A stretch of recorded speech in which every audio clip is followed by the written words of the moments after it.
ఈ age గ్రూప్స్లలో generally 99% ఎరెక్షన్స్లో problems ఉండవు. Sir నా పెన్సిల్కి ప్రాబ్లం ఉన్నట్టు అనిపిస్తుంది.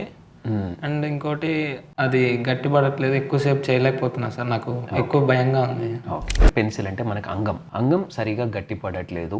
ఈ పేషెంట్స్ ఈ సమ్వేర్ అరౌండ్ 24 to 25 years గై, వాళ్ళ థాట్ ప్రాసెస్లో ఈ ఇష్యూస్ ఉంటాయి. ఇంకేం ప్రాబ్లమ్స్ ఉన్నాయి మీకు? సార్ ఇంకో డౌట్ ఉంది సార్, లాస్ట్ క్యాప్ పైన సెన్సిటివ్గా ఉంది అండ్ నాకు తొందరగా అవుట్ అయిపోతుంది. సో ఇక్కడ మళ్ళీ ఇంకొక క్వేరీ ఏంటంటే, క్యాప్ పైన అంటే ఇప్పుడు అంగం పైన ఉండేదాన్ని గ్లాన్స్ పెనిస్ అంటాం, దాని కామన్ స్లాంగ్లో కామన్ వాడుక భాషలో దాని క్యాప్ అని కూడా అంటాం.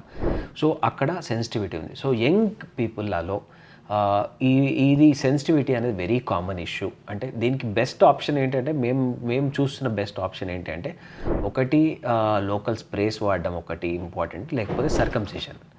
ఒక్కసారి సర్కంసిషన్ చేసుకుంటే డెఫినెట్లీ ఇంప్రూవ్మెంట్, ఇది ఆటోమేటిక్గా సెన్సిటివిటీ పోతుంది. సో ఈ పేషెంట్ చెప్పిన మన కామనెస్ట్ 3 థింగ్స్లలో ట్రీట్మెంట్స్ చాలా సింపుల్గా ఉంటాయి.